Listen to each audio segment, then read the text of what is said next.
Então seja bem-vindo. Então neste momento, eu convido a todos que aqui se encontram, encarnados e desencarnados, que possamos elevar nosso pensamento e pedir a permissão ao nosso Pai Maior, junto aos nossos amigos da espiritualidade, o nosso mentor da sala, Bezerra de Menezes, com a sua equipe, que possam nos assessorar, nos dar todo o amparo que precisamos, para que juntos levar esta luz infinita de amor e bondade, que a nossa expositora, irmã, companheira, fraterna, ela possa entrar em nossos lares, nos oferecendo a cada um de nós tudo o que necessitamos nessa tarde. Que esse estudo possa nos contribuir para nos conhecer, nos aceitar, nos amar. Mas como somos filhos eternos, vamos continuar pedindo a Ti, Senhor, nessa tarde, nos cubra com Teu manto de amor, para que os Teus fluidos amorosos possam recepcionar a cada irmão que adentra nesta sala.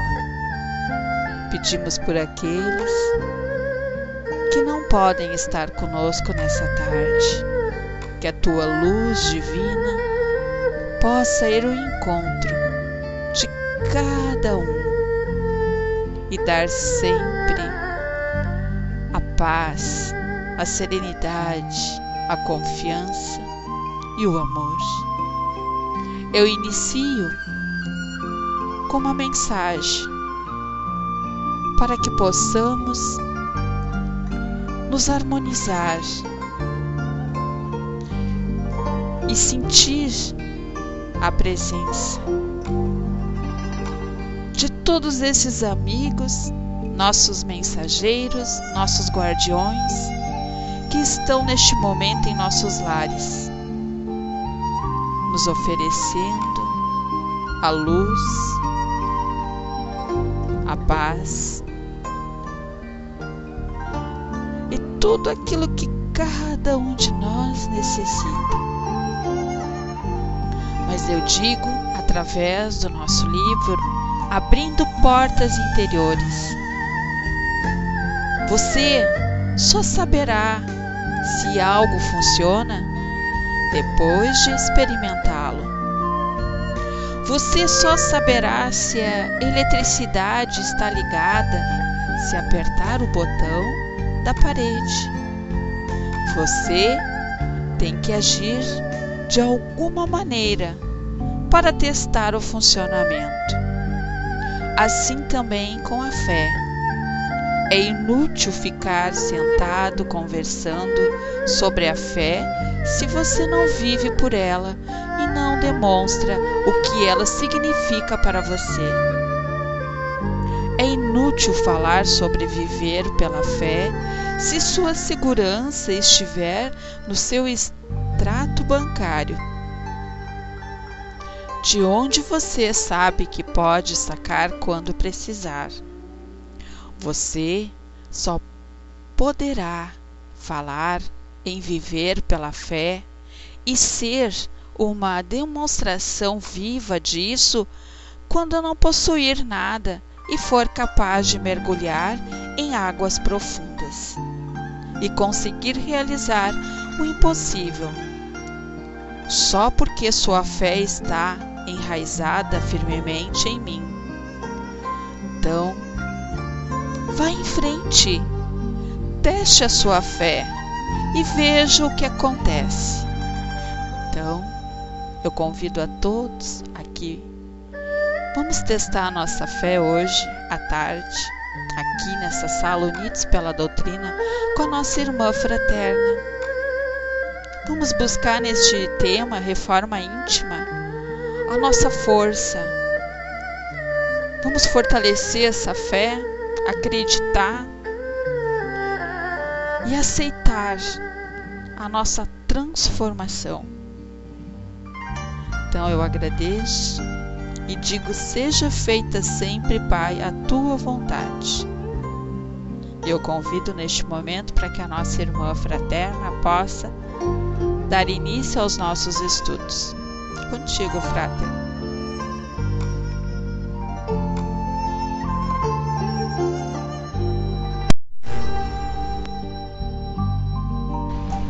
Oi, e vamos nós bater na mesma tecla de sempre, né?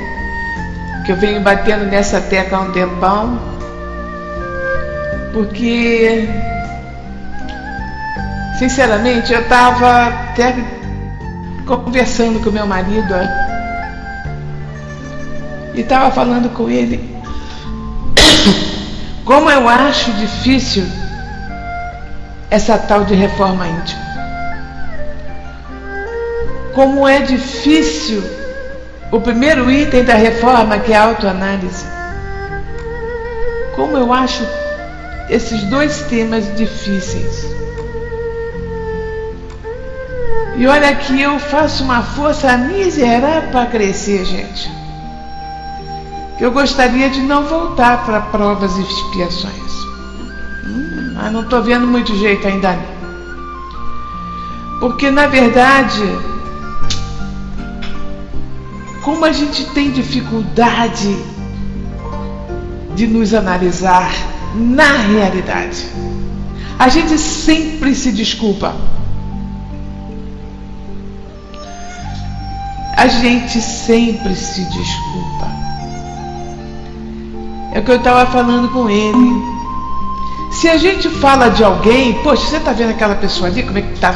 Você está vendo o que ela está fazendo? Olha, pelo amor de Deus, olha essa coisa que ela faça. Aí eu digo para o meu marido: pelo amor de Deus, já estou eu julgando. Aí ele vira para mim e diz assim: você não está julgando, você só está dando só a sua ideia. É um comentário. Aí eu penso assim: é um comentário ou eu estou julgando? Como distinguir uma coisa da outra? Como a gente pode não estar dizendo que ela está linda de morrer? A outra pessoa lá, a gente está criticando. Olha como ela veio vestida aqui no centro, que horror! Então o que acontece com isso? Eu estou criticando. Que na verdade eu não estou elogiando. Se eu não estou elogiando, eu estou criticando. E isso é uma coisa que a gente faz automaticamente.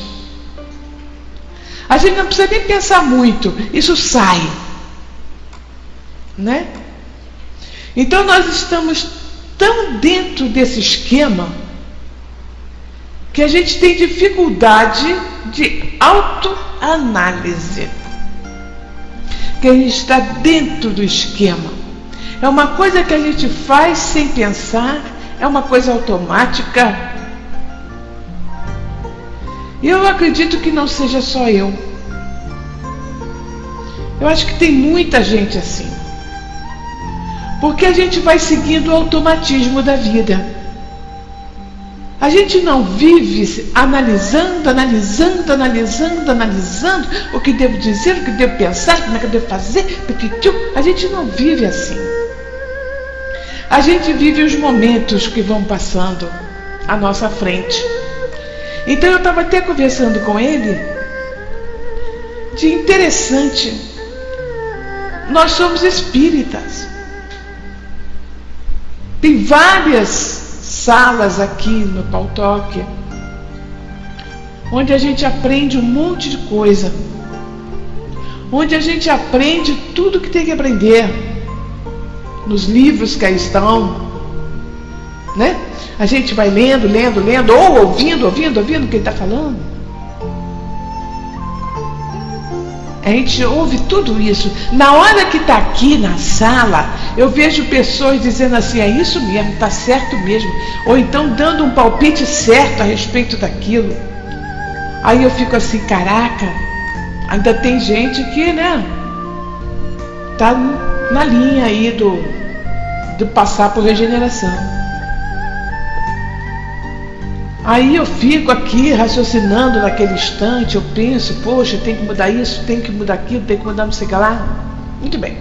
Saí daqui, fui embora, fui trabalhar, peguei o carro, fui para o trabalho.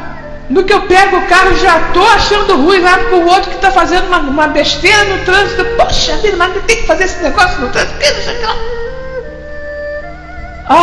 Eu digo pro pai, olha lá estou eu de novo pisando na jaca.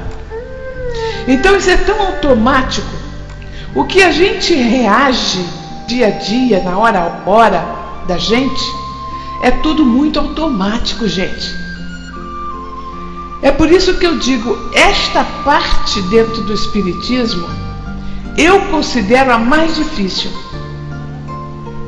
Porque o resto tudo é conhecimentos gerais, e é importantíssimo nós termos conhecimentos gerais. É o esforço que o ser humano faz para melhorar-se moralmente. Eu sei, Hermes. Eu me esforço pra caramba, rapaz. Sabia? Eu sou uma pessoa que eu me considero esforçada. Sempre fui esforçada para tudo que eu fizesse. Mas que eu escorrego, eu escorrego. Olha, eu gostaria, CT, se você tem telhado de vidro, se você acha que tem.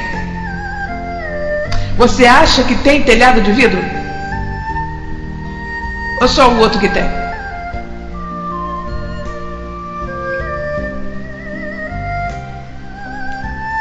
Porque eu realmente, o meu telhado é de telha. Sabe? Eu sou uma pessoa muito franca. Eu não estou aqui para mentir, eu não estou aqui para me gabar de nada. Sabe? Eu sei dos meus defeitos, eu me conheço pra dedéu. Desde os 18 anos que eu sei quem eu sou. Sabe? Por isso, meu amor, é que eu sei que meu telhado não é só de vidro, não, é de tudo que tem jeito de quebrar. Então, na verdade, importante é não ficar caído, levantar-se. Isso, Hermes. Isso. É isso que eu faço comigo. Sabe? Eu vou falando de mim, mas eu respiro fundo e digo, não, vamos em frente, porque não é possível que um dia eu não pare de ficar achando ruim com os motoristas na rua. Porque realmente, se for pensar, é o que mais eu faço. Mas não falo com eles não, que eu tenho medo de levar um tiro, entendeu? Eu falo para dentro do carro. Então quem ouve é meu marido, coitado. Ele que escuta. Porque na verdade eu não tenho coragem de abrir o vidro, porque eu vivo fechada no carro, porque hoje em dia aqui, pelo menos no Rio, não nos aviltamos a andar belamente de carro de vidros abertos. Né? A gente tem que andar com vidros fechados, ar-condicionado ligado, e vamos em nós. Porque senão a gente corre riscos, né? Pelo menos aqui no Rio é assim, não sei se no lugar onde vocês moram. Mas aqui onde eu moro, tá? A coisa funciona desse jeito, a gente tem que se defender. Então, se alguém faz alguma besteira, eu falo só pra dentro. Mas tô reclamando, tô criticando, Pois é, tô criticando. Pois é. Agora, se diz o telhado de vidro, eu sou uma pessoa, CT, que tenho muito cuidado na direção.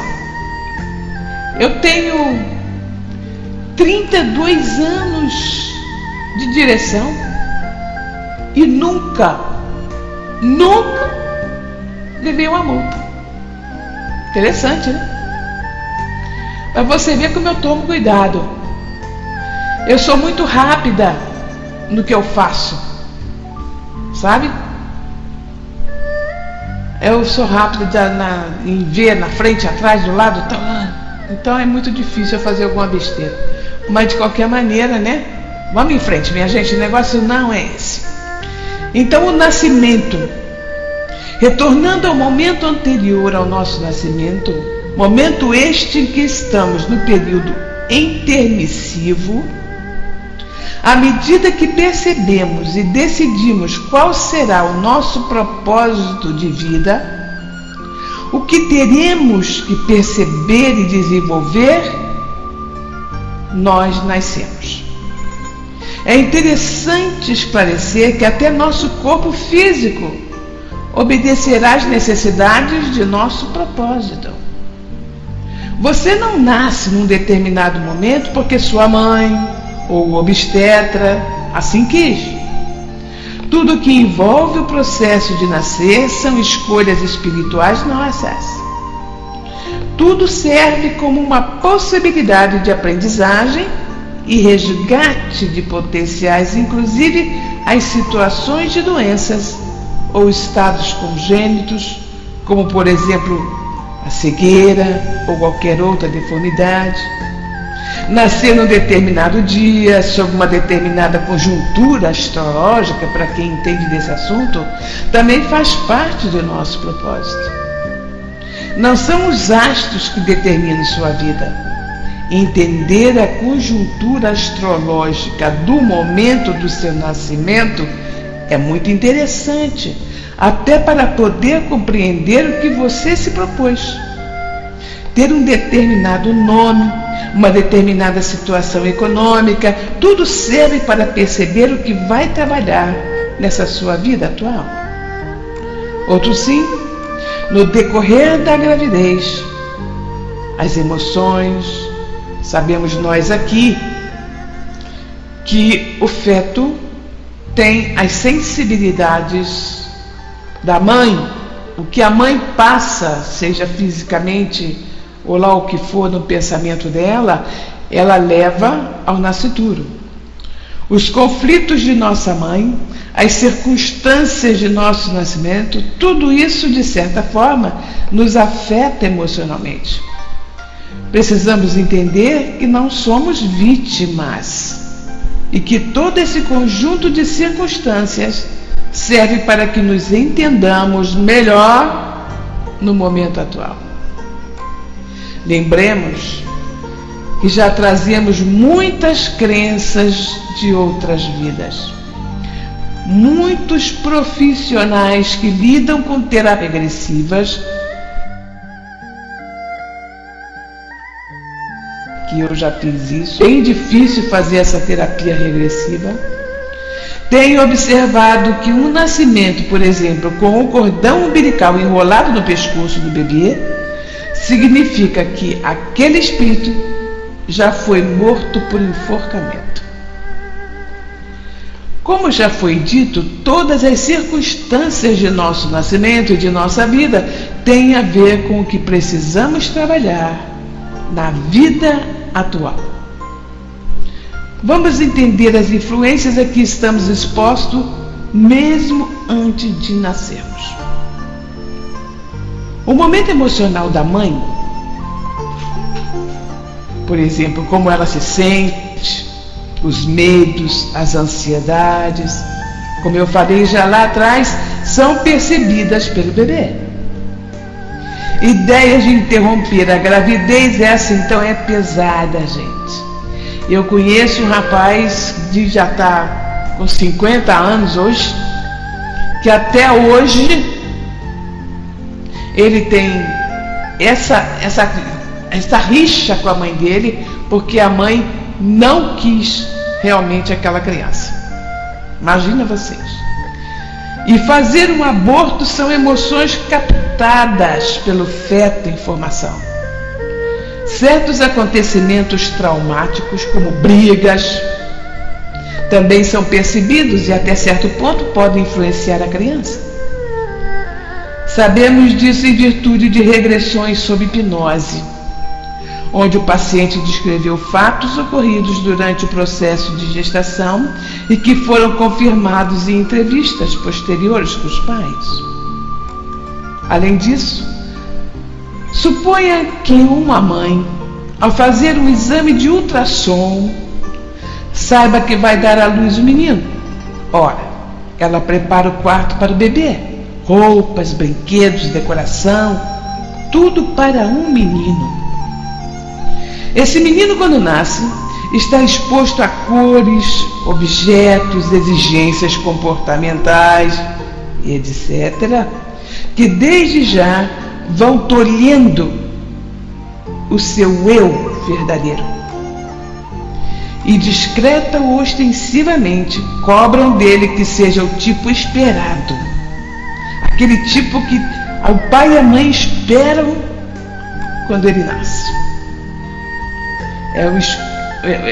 É aquele tipo esperado, adequado, de acordo com o modelo de menino que os pais têm na cabeça.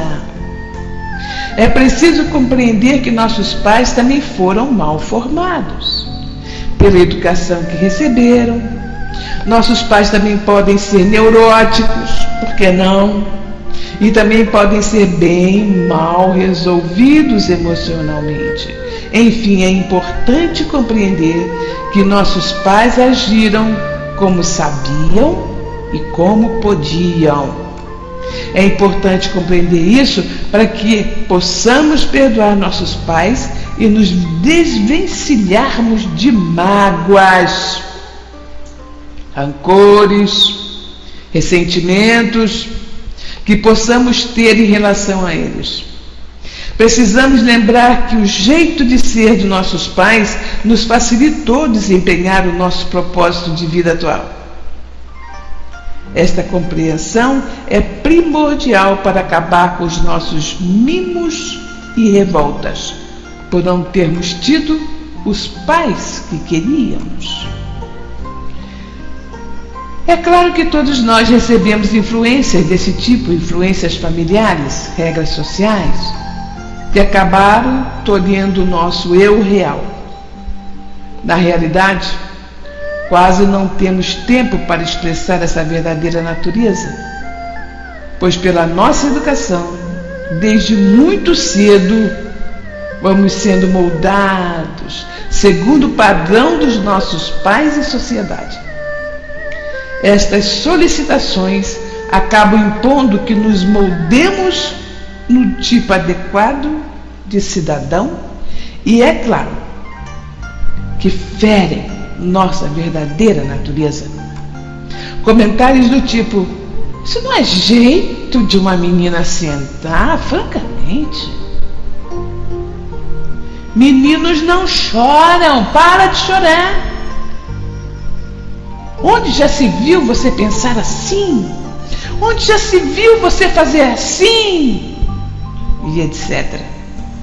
São comentários repressores, críticos, que vão tolhendo e podando o eu genuíno e impondo um padrão de certo. Isso é certo e errado.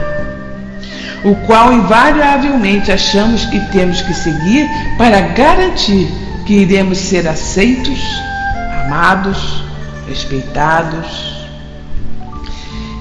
Então, minha gente, eu vejo lá porque eu tenho que almoçar no shopping, porque eu vou do trabalho e vou para o shopping para almoçar. Então lá eu tenho observado como é muito grande o shopping, tem muito chão, né? Todo shopping é assim, né? As crianças que lá estão, o que correm, o que pulam. Aí vem o pai ou a mãe por detrás: não corre! Aí segura a criança, agarra a criança.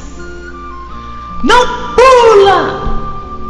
Aí eu fico falando aqui pro meu marido assim, digo: meu filho, francamente, vai ver que mora num apartamento que hoje em dia é moda, né, de 20 metros quadrados?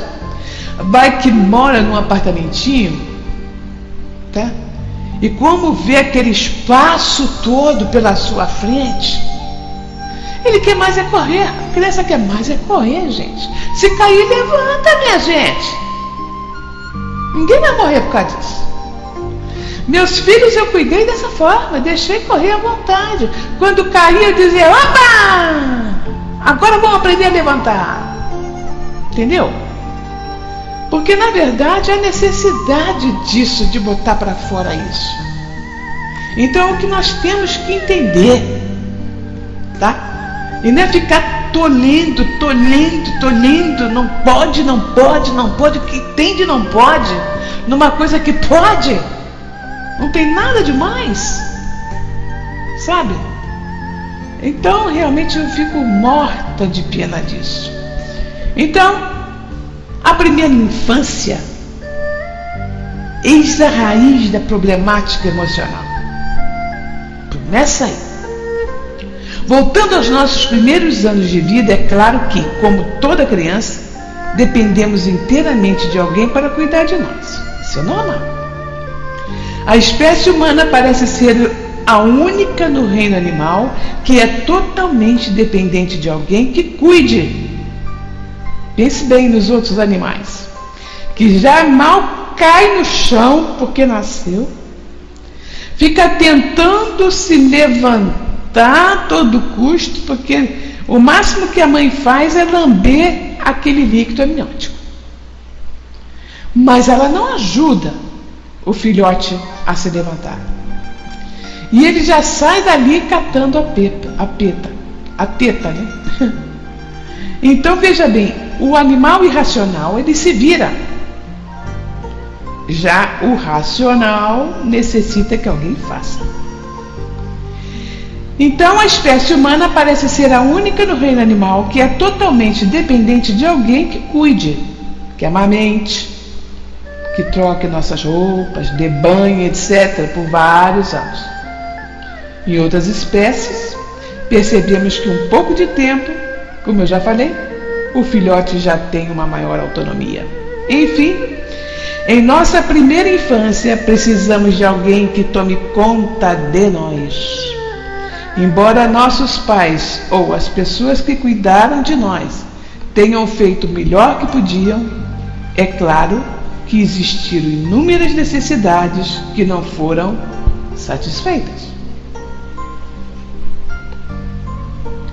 Há sempre um espaço entre o que precisamos e o que os outros podem, querem e sabem fazer para nos satisfazer. Imagine quantas necessidades nós tivemos enquanto crianças e que necessariamente não foram satisfeitas no momento que queríamos. Como esse que eu falo, queria correr, quer pular, não pode. Tomemos, por exemplo, um bebê de 6 meses que está chorando em seu berço, porque está com fome e quer mamar. A mãe pega para amamentar, só que o telefone toca. Ela coloca o bebê de volta no berço e vai atender o telefone. Como é que o bebê se sente? Se pudesse expressar o que sente, diria que está furioso, frustrado e ao mesmo tempo angustiado, por não saber quando e se a mãe voltará. Tentemos entender que o momento em questão, por mais que a mãe diga, espere só um minutinho para o bebê, que não entende esse tal de minutinho, a angústia é enorme, porque decididamente ele não sabe quando e se a mãe voltará. O que ele sente é uma profunda angústia, uma sensação de perigo, pois a ausência da mãe significa um abandono, e o abandono em termos instintivos significa morte. Porque instintivamente a criança sabe o quanto depende da mãe. Temos aqui o que poderia ser a raiz de um processo de ansiedade no futuro deste bebê. Ele não tem noção do tempo, espaço, angústia que sente, faz com que seu sistema nervoso libere adrenalina no seu sangue, e com isso ele ficará cada vez mais irritado e chorará até desmaiar ou morrer, se não aparecer alguém que cuide dele. Então eu quis falar para vocês essa parte do princípio. Depois eu falo com você, Marcele Luz. Eu queria falar com vocês a respeito dessa parte, Porque é importante que nós saibamos como tudo começa em cada encarnação, né? Enquanto nós estamos lá na casa do Pai, nós somos, como eu já falei aqui da outra vez, né? Lá é a nossa essência. Quando nós reencarnamos, nós estamos.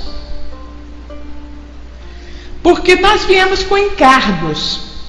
Então trazemos necessidades para que possamos passar pelas situações que vão nos ser expostas no caminho para que a gente possa se modificar. Então eu quis dizer essa parte da nossa infância, o nosso princípio, para vocês sentirem que nós somos, de princípio, carentes, dependentes. Esse é o nosso princípio aqui, ao reencarnar. Então, caramba, depois que a gente vai coletando tudo isto que eu acabei de falar aqui, que os pais geralmente passam para as crianças, né? Por uma questão, muitas das vezes, de não entender muito bem como se faz isso, porque, como todo mundo diz, o filho não vem com manual. Então a gente faz do jeito que sabe, do jeito que pode, né? E muitas vezes esse jeito que sabe, jeito que pode, não é aquele 100%, né? Então aí vem os melindres. Os melindres. Por que nos ofendemos? Porque temos tanta suscetibilidade em relação a tudo que nos cerca. Quais as razões de encolerizarmos perante fatos desagradáveis? Eis 3 perguntas para as quais devemos dirigir nossa meditação, caso queiramos entender o que se passa conosco nos desafios do progresso espiritual.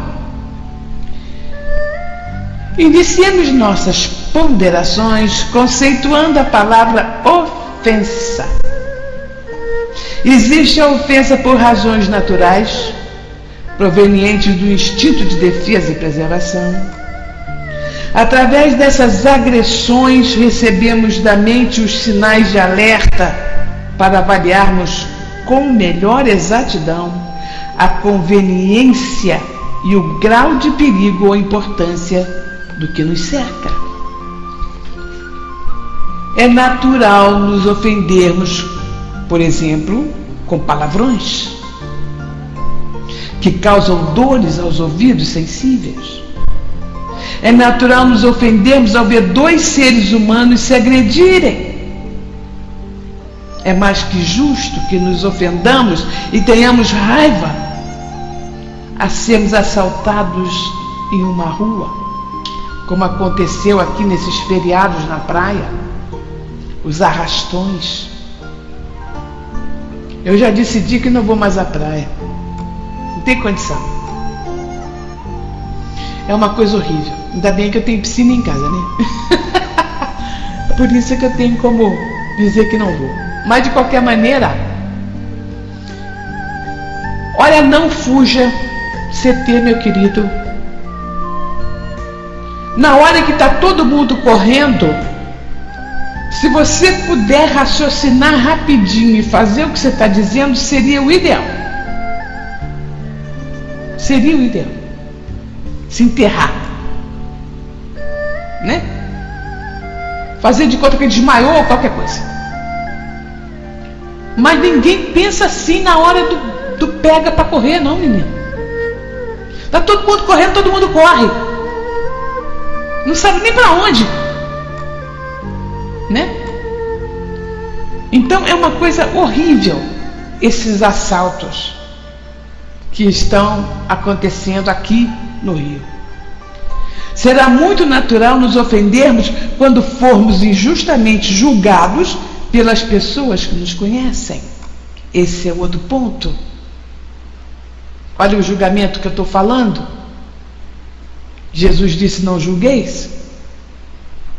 Agora dizer que nós não julgamos, eu não sou hipócrita não, gente. Eu julgo.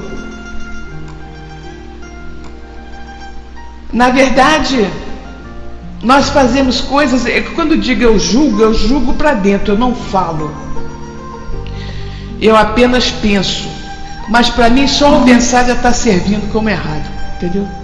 Essa é a verdade, né? Então, a ofensa tem sua faceta benéfica, porque não devemos aceitar tudo que acontece à nossa volta passivamente, sem uma reação que nos faça sentir lesados ou ameaçados. Difícil alguém fazer uma coisa dessa. Precisa ser muito evoluído para não ter uma reação qualquer quando tem alguém fazendo alguma coisa contra a gente. O objetivo desse sentimento será sempre o de nos colocar a pensar na elaboração de uma conduta ajustada à natureza das agressões que sofremos. Contudo, larga diferença vai entre a ofensa natural e o melindre, que é a reação neurótica às ofensas. Eu sempre disse que a mágoa é neurose. A gente se ressentir é normal. Você se magoar já é neurose. Porque ninguém tem o direito ou nem condição de te magoar. É você que se magoa com o que dizem. Essa é a grande verdade. Melindre é o estado afetivo doentio de fragilidade, que dilata a proporção e natureza das agressões que sofremos do meio.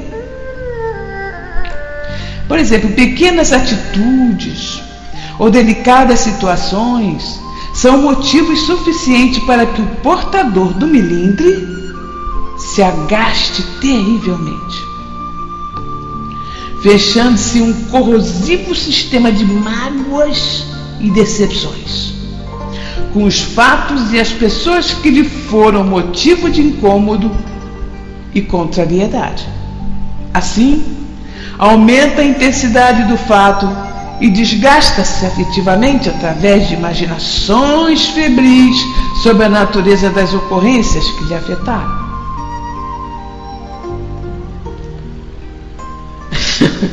Hermes. O ideal no Rio Céu. Isso, meu querido. Acontece que, meu amor, as pessoas é que se magoam, as pessoas vão se magoando. Por quê? Eu vou explicar. Autoestima baixa. Quando as pessoas são criadas de uma forma, você não pode, você não consegue, você é isso, você é aquilo, não tem condição, peteteu, papapau, ela vai criando uma autoestima devagar, bem baixinha, que eu chamo de rodapé. Quando você tem uma autoestima alta, você não se magoa. Sabe por quê? Você se ama tanto que o que vem de fora não te atinge. Então essa é a parte que mais eu falo com as pessoas que chegam para mim, chorando aos prantos, porque fulano me magoou. Eu sempre digo, gente, ninguém tem condição de te magoar, é você que se magoa com o que fazem. Se você se magoa é porque você ou realmente no seu interior você é aquilo que a pessoa falou, só que você não aceita, porque tem muito isso. Por isso que eu estou dizendo, autoanálise é muito difícil de fazer. Então é muito mais fácil a gente ver o defeito dos outros do que ver o nosso próprio defeito, não é não? Então eu vou e digo, pô, você é isso assim assado. Aí a pessoa se magoa. Se magoou porque não esperava que eu, uma pessoa que convive com ela ali, dissesse uma coisa dessa para ela, né? E no entanto, lá no interior dela, ela tem aquele defeito. Aquela situação realmente ela tem dentro dela, mas ela não quer mostrar para ninguém, certo? Aí se magoa. Muito demorado e delicado pra caramba, Hermes. Eu já fiz uma análise muito grande a respeito disso. Mais simples é uma fórmula indicada. Olha, eu vou te dizer um negócio. É aquilo que eu falei no princípio.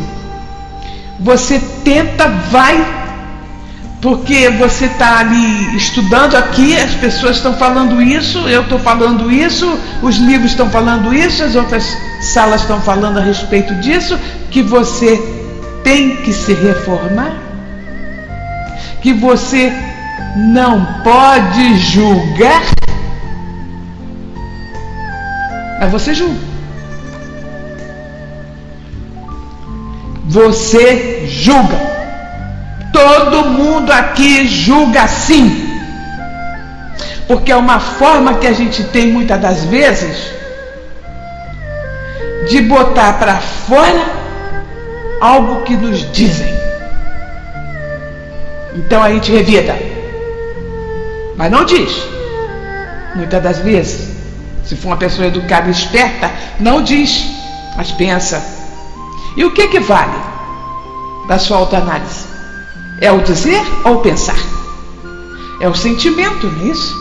Então, sabemos que a mágoa é o peso energético nascido das ofensas transportadas conosco dia após dia, como fosse um colesterol da alma, causando-nos males no corpo e no espírito. No corpo, sim, é muito, vai passando para o corpo porque a gente vai ficando doente, porque os sentimentos começam num chakra aqui na altura do estômago e que vai pegando todos os órgãos ali circundantes. Então nós acabamos ficando doentes fisicamente. Sabemos também que a irritação é como se fosse dura martelada no sistema nervoso, levando-nos ao estresse e perda energética. Então, por que agasalhar semelhantes malefícios quando temos tanto esclarecimento, né? Compreendamos algo sobre os mecanismos da ofensa e da cólera para avaliarmos sobre as razões que nos inclinam para essa atitude de desamor. E fazendo assim, procuremos igualmente, através do melhor entendimento, oferecer a nós próprios o corretivo para os problemas de melindres e contrariedades do dia a dia. Primeiramente, deixemos claro que na raiz do melindre e da ofensa está a falta de autoestima. Isso é importante. Vejamos o que nos diz o codificador a esse respeito.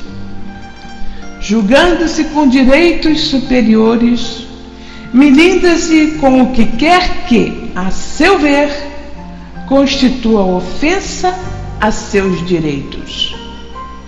A importância que, por orgulho, atribui à sua pessoa, naturalmente a torna de baixa autoestima. Amar-se é importante, sem dúvida nenhuma. Respeitar-se, beleza. O que está por trás da grande maioria das ofensas humanas são as contrariedades, ou seja, tudo aquilo que não acontece como se gostaria que acontecesse.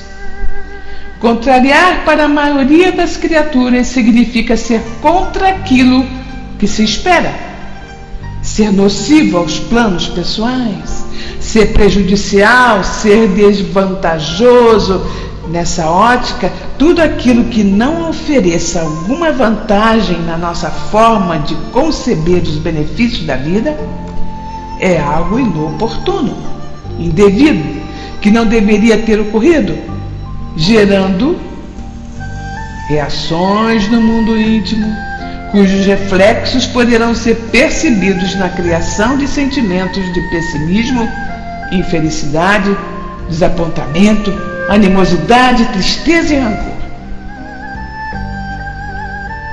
Executando alguns casos de educação mal orientada na infância, esse vício de não ser contrariado foi adquirido pelo espírito em suas diversas vilegiaturas reencarnatórias, nas quais teve todos os interesses pessoais atendidos a qualquer preço.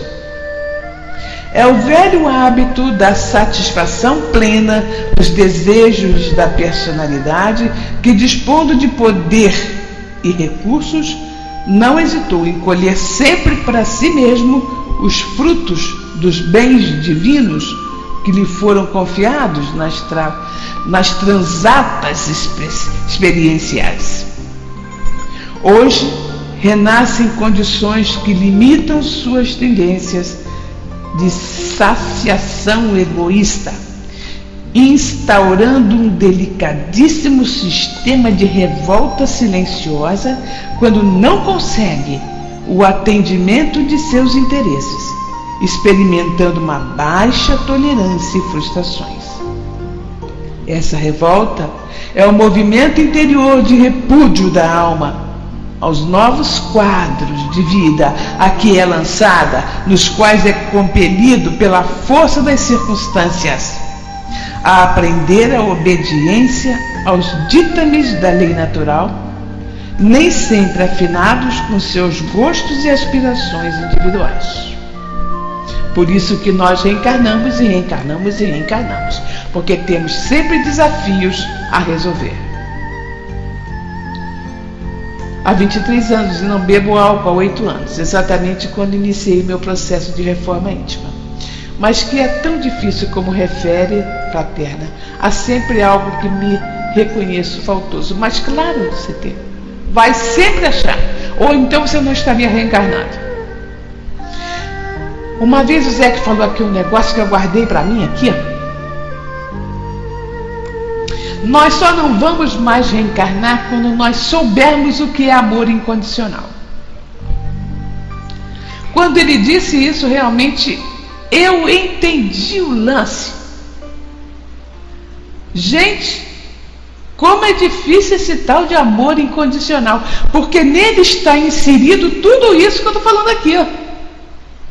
Nele está inserido todas essas questões que a gente fica fazendo aqui, como julgar, falar dos outros, como fazer as coisas, querer que as pessoas façam exatamente como a gente acha que está certo, e exigir do outro as coisas como a gente acha que está certo. Como se nós fôssemos donos da verdade e o outro não tem verdade nenhuma. E daí sai briga, confusão por causa disso entre casais. Então, nossa, é o que mais acontece. Porque um dos lados acha que o outro não está fazendo do jeito que ele acha. Então sai pau, sai briga por causa disso, né? Porque não há respeito. Há de se respeitar o outro como ele é, como você quer ser respeitado. Então todas essas frases que estão a nosso dispor, para que a gente realmente leia e engole, aprende realmente, bota isso dentro de você, coloca dentro de você essa coisa. Respeitar o outro como ele é. A gente quer ser respeitado, gente. É o que eu sempre disse aqui. O que eu falo aqui não são verdades minhas, não estão nos livros, né? Às vezes o que eu comento é a minha visão da situação. Mas eu não sou dona da verdade. Eu respeito a verdade de todo mundo aqui, porque eu acho que cada um tem a sua verdade. O que eu estou dizendo aqui, vocês podem concordar ou não, mas aí já não é comigo, é com o dono do livro, né? Que foi um espírito que veio e passou esses recados todos, que foi Hermance Dufour. Então, conclusão, não discutam comigo, porque eu não tenho nada com isso, está tudo escrito aqui, né? Mas de qualquer maneira são coisas que eu realmente concordo, né? Foi empresário. Hoje sobrevivo com uma reforma de menos 300 euros. Não me culpo, sou feliz pela vida que me posso proporcionar. Beleza, meu amor. Seja feliz com o que você tem, né? Isso é que é importante. Você ser feliz com o que você tem e com o que você pode ser, sabe? Seja feliz, né? Isso é muito importante. Assim, a alma passa hoje por uma série de pequenas ou grandes situações da vida, se ofendendo e irritando com quase todas, desde que contrarie seus interesses individualistas. Um singelo ato de esquecer um documento ou ainda o simples fato de não ser correspondido num pedido a um familiar, ou mesmo não ter sido escolhido para assumir a presidência da tarefa espírita, porque isso acontece muito, porque já a Rô falou, aconteceu. Como é que é o nome mesmo? Esqueci, meu Deus do céu. Ave Maria. Aconteceu na casa espírita. Então, o que aconteceu ali foi exatamente que o desencarnado chefão, ele queria que as coisas funcionassem dentro daquele centro do jeito que ele queria, né? E começou a se impor. Então é o que está escrito aqui: não ter sido escolhido para assumir a presidência da tarefa espírita. Um deles aconteceu isso.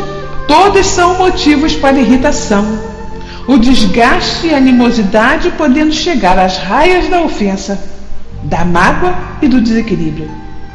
O estado íntimo nesse passo reproduz a nítida sensação de que tudo e todos estão contra a sua pessoa. Está todo mundo contra mim.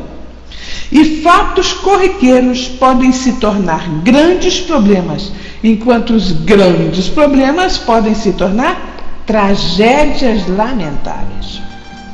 Os prejuízos desse hábito não cessam com as contrariedades, porque não se consegue improvisar defesas para um condicionamento tão envelhecido de hora para outra. Uma faceta da mais comuns desse estado de suscetibilidade aos fatos da vida pode ser verificada na neurose de controle, a qual pode ser entendida como a atitude de tentar levar a vida de forma a não permitir nenhuma contrariedade, nenhuma decepção.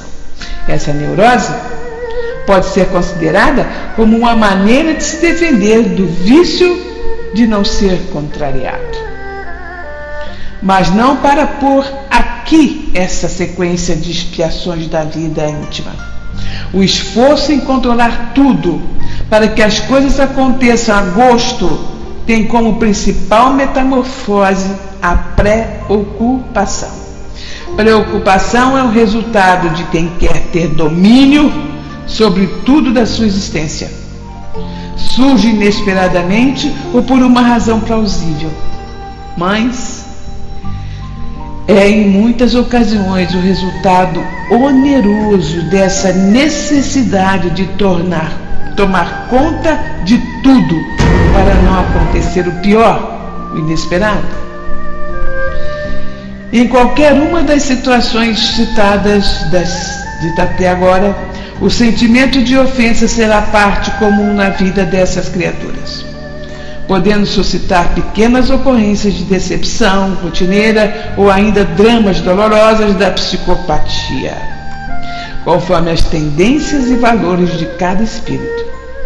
A psicologia do futuro, que é a que nós estamos usando lá no MAP, que é o Centro pelo Trabalho, nós somos, como eu já falei, nós somos 4 psicólogas lá trabalhando no atendimento fraterno. E nós juntamos tá? A reencarnação no nosso ensino, no nosso aprendizado da faculdade. Porque é importantíssimo. Porque não adianta analisar o ser aqui agora. Esse aqui. Porque esse está, não é. Então precisamos chegar mais fundo para saber quem é, né? E não quem está. Quem está nós estamos vendo ali no trabalho que nós estamos fazendo, ok?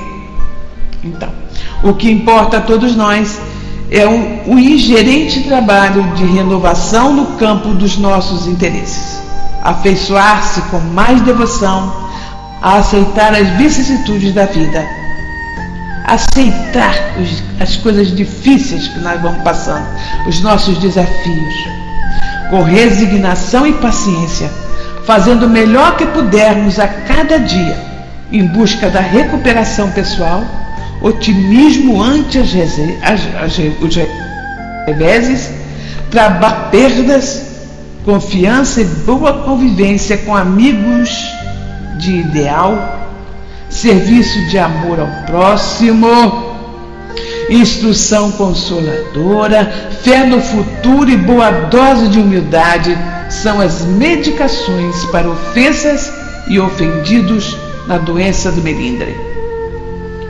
Ofendermos-nos é impulso natural em vista dos direcionamentos que criamos nas rotas do egoísmo. Contudo, Deus não criou um sistema de punições para seus filhos, como muita gente diz que Deus castiga. Deus não castiga nem premia. Ele deu a nós toda a responsabilidade de fazer da nossa vida o que nós fizermos. Somos responsáveis por aquilo que plantamos e muito mais ainda pelo que colhemos. E nos concede a todo instante o direito de perdoarmos. E perdoar, acima de tudo, significa aprender a aceitar sua vontade, a vontade de Deus, sábia e justa em favor de nossa paz. Na construção de dias mais plenos, em sintonia com os grandes interesses do Pai. Pois era o que eu queria falar com vocês.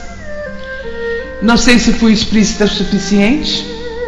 Não sei se deu para entender tudinho. Eu acho que vocês são lindinhos ao escrever aí, mas como eu estou lendo aqui, fica às vezes difícil de eu ver do que vocês estão escrevendo. Desculpe.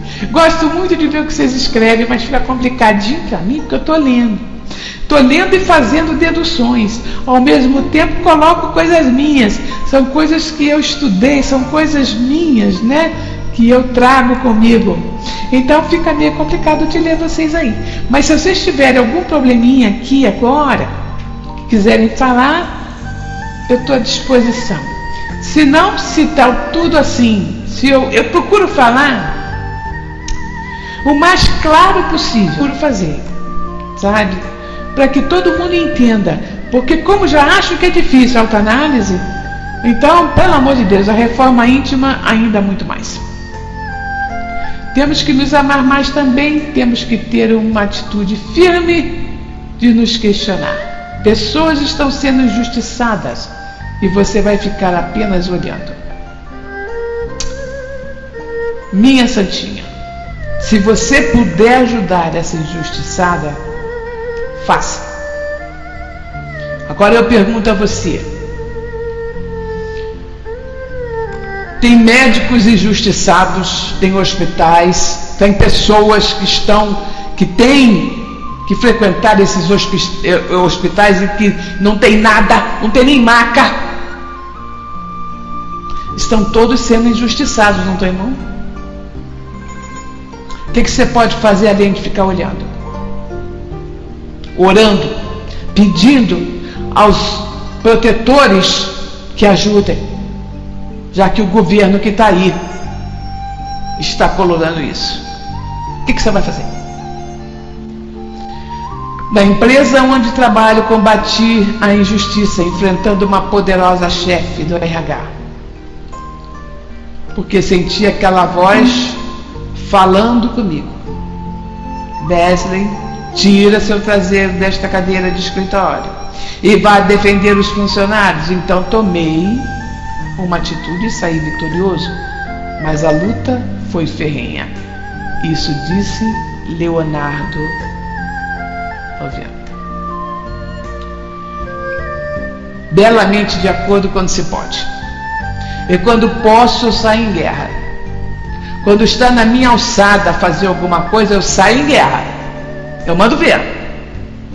Porque eu sou guerreira. Sou mesmo. Mas num caso máximo como esse que está acontecendo com esse país, eu não sou ninguém. Eu não sou ninguém. Quem eu sou?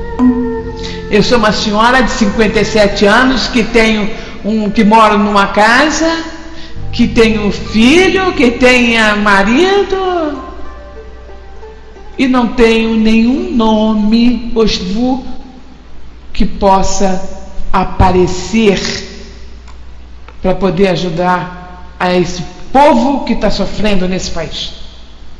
Isso é o que mais me mata. É eu ver tanta injustiça, tanta coisa errada, mas não posso fazer nada. Me sinto tão por baixo por causa disso. Tá? Quem puder fazer, faça mesmo. Sou completamente de acordo. Quem tiver, tem condição, sabe, está na sua mão fazer, porque você tem condição para isso, faz. Né? E é o que eu faço também, sempre fiz. Sempre lutei pelas pessoas que têm menos condições de fazer do que eu. E lutei por mim também, porque que eu vou mentir para vocês? Lutei por mim mesmo. Se eu estou aqui hoje, na situação em que eu estou hoje, é porque eu lutei. Eu guerriei. Então eu sou a favor da luta, sim. E tem muita gente que não sabe lutar. E se a gente puder defender, fazer algo, eu faço. E acredito que vocês aqui façam também. Agora, se tiver alguém aqui que tem um crachá político que possa mexer nesse Brasil, olha, meu lindo, eu entendo por luta é você defender alguém numa situação de dificuldade. Se você puder fazer isso, faça. Se você vir uma situação no lugar onde você trabalha, no lugar onde você frequenta de alguma forma, e você tiver condições, sempre tem que pensar no seguinte: que nós tenhamos condições disso. Se você estiver numa situação que se possa fazer, faça. Isso não vai adiantar nada. Você ainda entra de gaiato. É por isso que eu estou falando. Isso quem está falando aqui com vocês, eu já me meti na política, eu sei como é que é. Eu quase fui presa. Então eu sei o que é isso, gente. Eu sei como é que eles agem. Eu sei como é que eles fazem. Não é com honestidade. E é muito difícil. Precisa ter um crachá alto para que você possa fazer alguma coisa contra o que estão fazendo. Eu não gostaria de ter falado sobre isso, porque a minha cabeça gira quando eu falo de política, que eu sei o que é aquele ambiente ali, eu já conheço como é que é. Então, olha, eu vou te dizer, ok?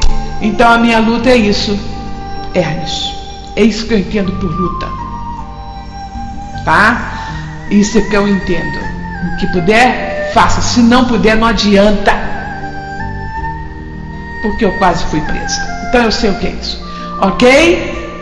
Então não vamos mais falar nisso. Amém.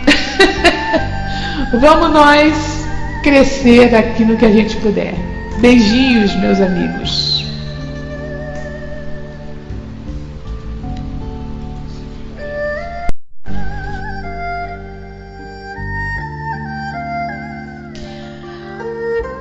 Ai, ai. Como é bom, né?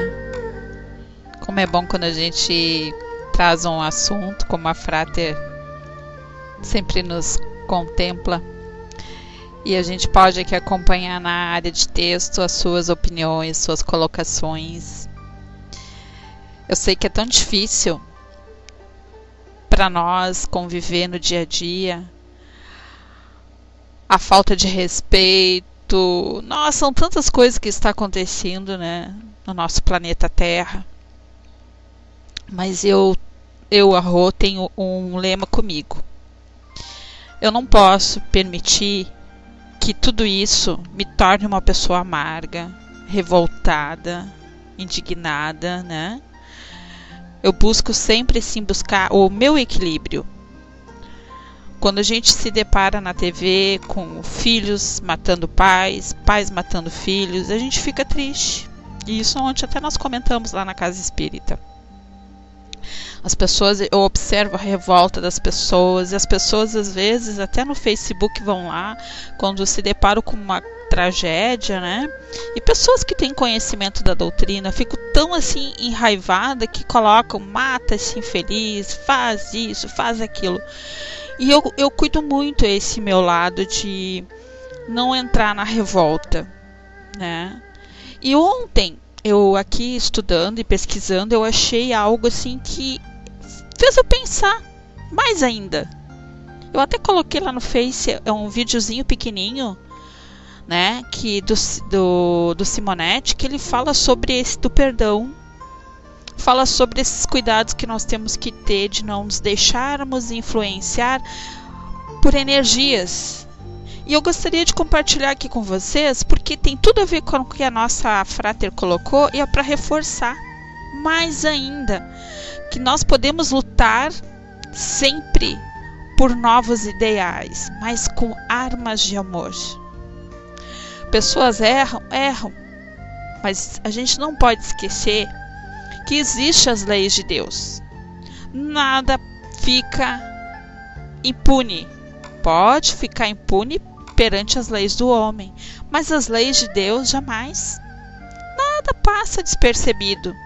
Então, se nós temos a capacidade, às vezes, de estarmos num trabalho na casa espírita, num trabalho desobsessivo, ou num trabalho mediúnico, e a gente tem a capacidade de chegar e dizer para aquele irmão: perdoa, não busca justiça pelas tuas mãos, acredita e confia na justiça de Deus. E muitas vezes aquele irmão diz: não, eu não tenho tempo para isso, eu quero justiça já.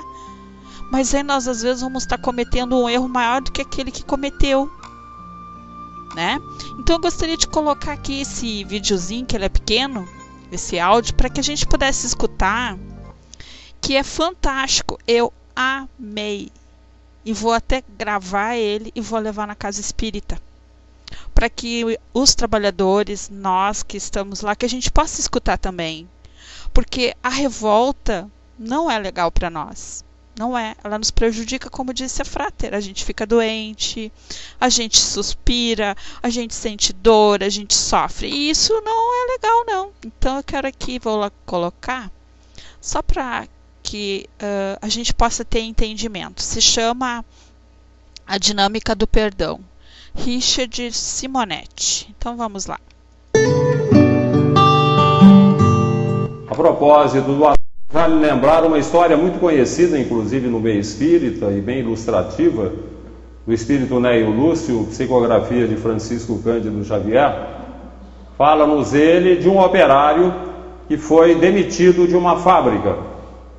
Ele ficou possesso, extremamente odiento, ódio mortal contra o chefe do setor onde ele trabalhava, atribuindo a ele a sua demissão. Teve vontade de ir até a fábrica e dar-lhe um tiro, dar-lhe uma facada, atracar-se com ele. Foi contido pelos familiares, mas não contente, não conformado, escreveu uma carta extremamente mal criada, com adjetivos pejorativos e palavrões, xingando, botando o chefe do setor abaixo de zero. Este, quando leu a carta, invigilante, imediatamente assimilou aquele veneno todo e ficou extremamente irritado, sentiu o sangue ferver em suas veias. Quase de imediato encontra o subchefe do setor e, aproveitando-se de um pequeno problema na condução dos serviços, em que o subordinado cometera um engano, aproveitou e jogou sobre ele aquela bomba de raiva e chamou acremente a sua atenção, que ele tomasse cuidado com o trabalho, porque ele poderia ser demitido. O subchefe, extremamente irritado com aquela carga que foi jogada sobre ele, teve até a vontade de se atracar com o chefe, mas conteve-se. Afinal, ele tinha família, filhos, mulher a cuidar, não podia perder o emprego. Engoliu em seco, mas passou a manhã toda atormentado de ódio, de rancor contra o chefe que lhe chamara a atenção. À hora do almoço, boca azeda de ódio, tomava a refeição em sua casa com a esposa e os filhos à mesa, e a comida lhe pareceu de péssimo sabor. Ele aproveitou e descarregou sobre a mulher a sua irritação, dizendo que ele dava um duro danado na fábrica, suportava humilhações para manter a família e não tinha o direito de uma refeição decente. E por aí foi. A mulher recebeu aquela carga de irritação sobre ela, sentiu também o sangue ferver em suas veias e, para evitar uma cena de pugilato na frente dos filhos, ergueu-se, foi até a cozinha e jogou a carga sobre a cozinheira. Chamou acremente a sua atenção que ela não estava cuidando direito das refeições, que ela fora ofendida pelo marido em face do descuido da serviçal. A empregada, a cozinheira, recebeu aquela bomba que foi jogada sobre ela, ficou também extremamente irritada, teve vontade de quebrar uns pratos na cabeça da patroa, descontrolada, mas procurou se conter, porquanto também não podia perder o emprego. Então, atormentada de ódio, ela sai para a área de serviço, vai até o quintal, passa pelo cachorro da família, estava ali refestelado num canto e não teve dúvida, lascou-lhe um valente pontapé. O cachorro, ante o impacto do pontapé, a dor do golpe que recebera e o impacto da carga deletéria que foi jogada sobre ele, saiu ganindo, ganhou a rua e mordeu a primeira pessoa que apareceu na sua frente. Era uma senhora que morava nas vizinhanças, que ao golpe do animal caiu ao chão com um ferimento na perna, e por ali passava um enfermeiro, que pressimoso aproximou-se para cuidar do ferimento da senhora, ajoelhou-se, mas ela, empolgada por aquela vibração deletéria que o cão lhe transmitira, imaginou na atitude do enfermeiro um assédio sexual e começou a gritar: socorro, socorro, tarado, acudam!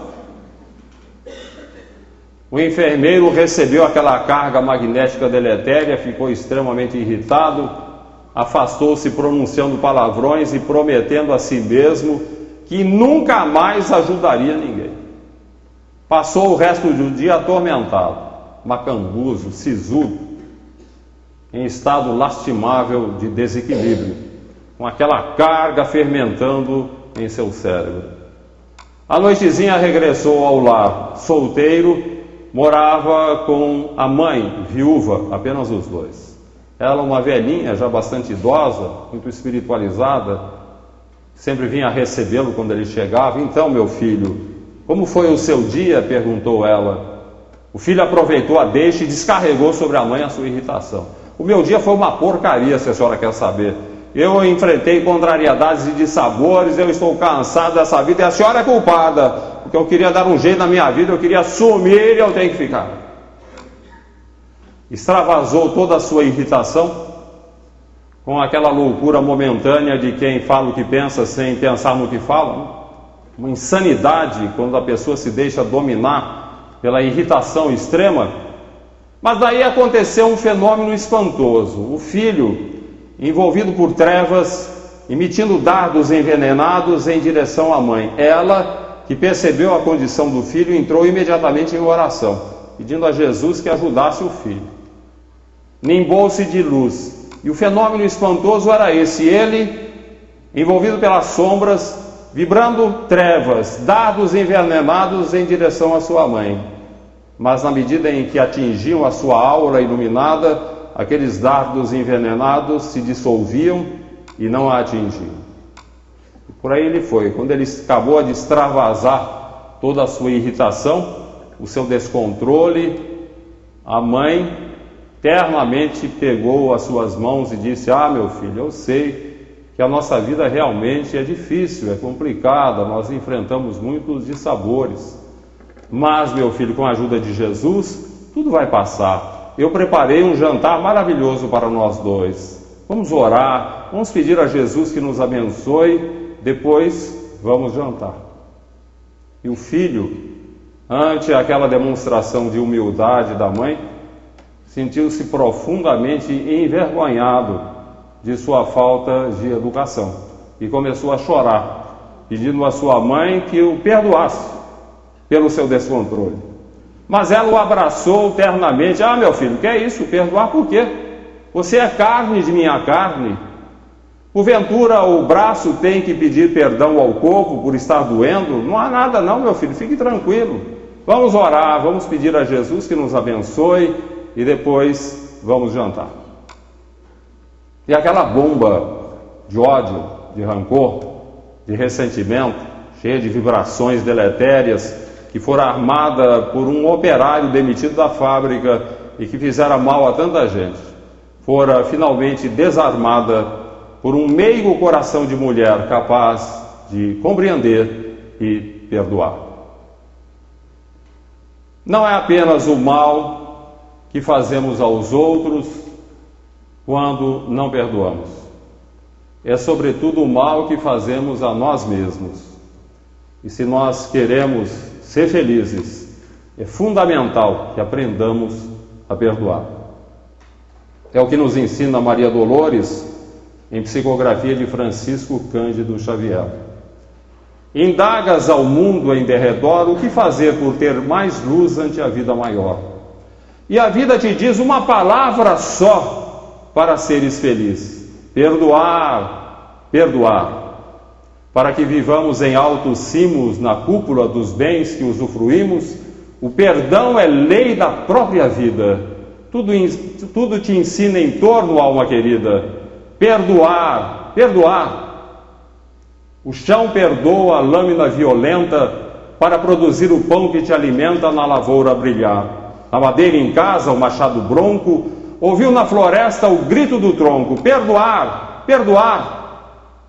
Do trigo que moes para fazer o bolo, a lenha que te oferta calor e consolo no lume a crepitar, do topo da montanha ao poço mais profundo, tudo repete a te ensinar no mundo: perdoar, perdoar. Considere, alma querida e bela, da existência nobre a vida mais singela, ninguém caminha sem errar. Ofensas, agressões, é preciso esquecê-las.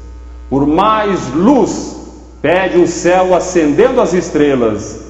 Perdoar, perdoar. Jesus nos abençoe. Então vamos perdoar, perdoar. Eu sei que é difícil, né? Quando a gente fala, perdoa. Não se revolte.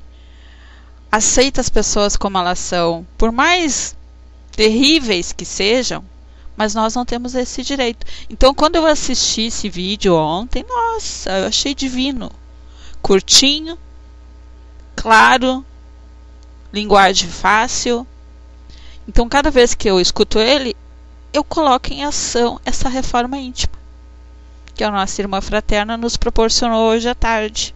Do que adianta eu palestrar, do que adianta eu falar, do que adianta eu estar num trabalho mediúnico, do que adianta eu ser uma mãe, se eu não consigo ainda trabalhar e aceitar as pessoas como elas são, né?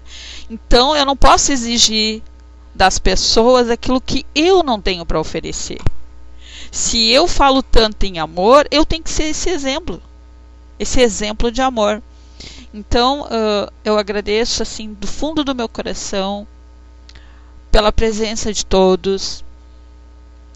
É importantíssimo esse trabalho que a nossa irmã fraterna nos traz às quintas-feiras de autoajuda, porque a gente adotou esse sistema aqui na Unidos porque a gente sabe que nós temos tantas salas virtuais espíritas que nos trazem muitos conhecimentos, estudos maravilhosos, que é onde a gente pode escolher o horário, o dia, para ir estar lá, assistir, participar, debater sobre as obras básicas, sobre tudo aquilo que Kardec nos proporciona. Mas eu sempre, a Rô se preocupou com o lado emocional das pessoas. Esse lado que a gente tem que saber lidar no dia a dia. A gente trata, cuida da matéria e do espírito, mas a gente necessita ainda desse lado fraternal, aquele lado que a gente sabe que vai chegar num lugar, vai poder ouvir aquilo que eu preciso, como lidar com os meus sentimentos, como lidar com a reprovação, como lidar com uma separação, como lidar com o filho que se envolveu com a droga, né? Então, esse é o nosso intuito na sala, autoajuda. Então, muito obrigada por cada um que sempre vem aqui conosco, né?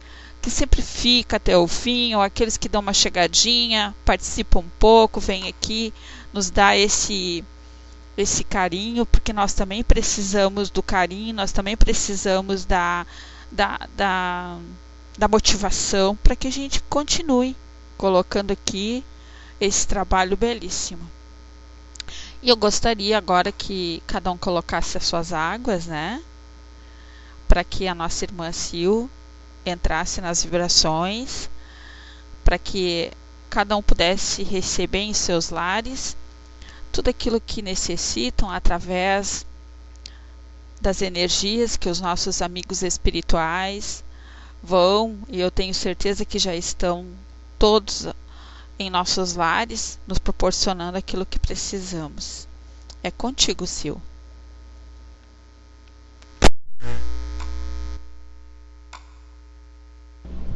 Olá, boa tarde a todos, meus amigos queridos.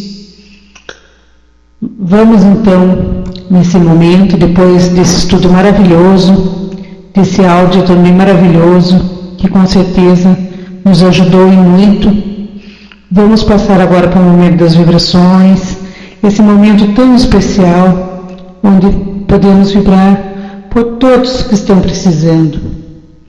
Então, Senhor Jesus, Mestre amado e tão querido, vibraremos por todos nós aqui nessa salinha virtual, por todos os nossos familiares, por todos os nossos amigos que por algum motivo não puderam estar conosco nessa tarde, mas que com certeza estão em sintonia conosco. Vibraremos por todo o nosso planeta, vibraremos por todos que estão doentes nos hospitais, nas UTIs, mesmo em suas casas, pessoas que estão precisando tanto de força, de fé, de apoio, envolvendo nessas vibrações a nossa amiga Lucimari, envolvendo também nessas vibrações o nosso irmãozinho Michael, que foi operado hoje, que ele receba essas vibrações de amor, de conforto, de paz. Vibraremos também por todos que estão nos asilos, nos orfanatos, nas clínicas de recuperação de viciados. Vibraremos por todos esses jovens que estão se perdendo na droga e por seus familiares também. Como é triste uma família que convive com um filho ou com outro parente nesse vício tão difícil. Vibraremos também por todos que estão com depressão, essa doença que está dificultando as pessoas de trabalhar, de sair de casa, e se alimentar, todos possam receber essas vibrações.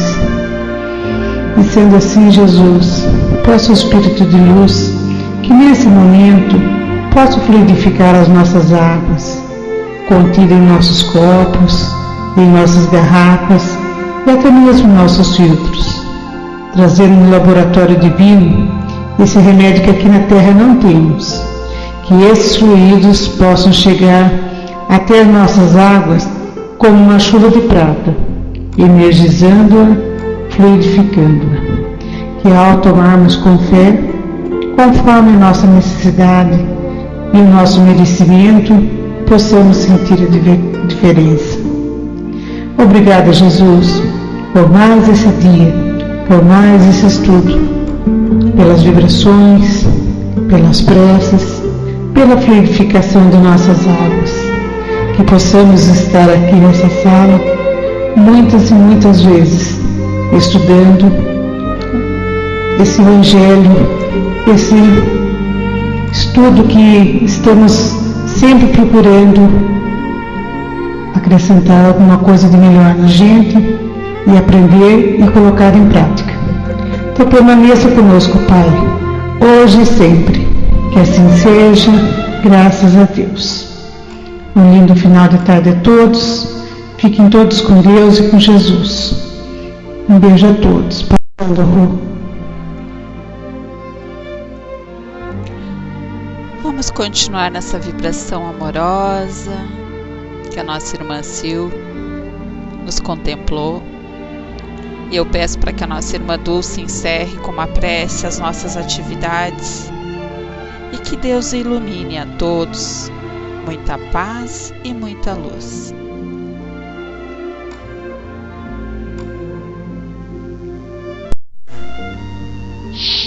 Olá, meus amigos, continuando nesta vibração de amor e carinho, agradecendo a presença de todos, encarnados e desencarnados que se fizeram aqui presentes nesta salinha, agradecendo a toda a equipe da espiritualidade amiga. Vamos então terminar este nosso estudo de hoje com uma pequena prece. Oração de São Francisco de Assis.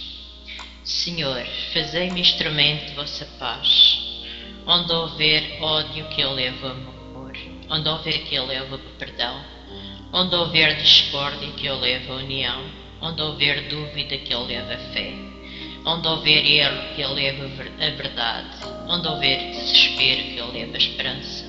Onde houver tristeza, que eu levo a alegria.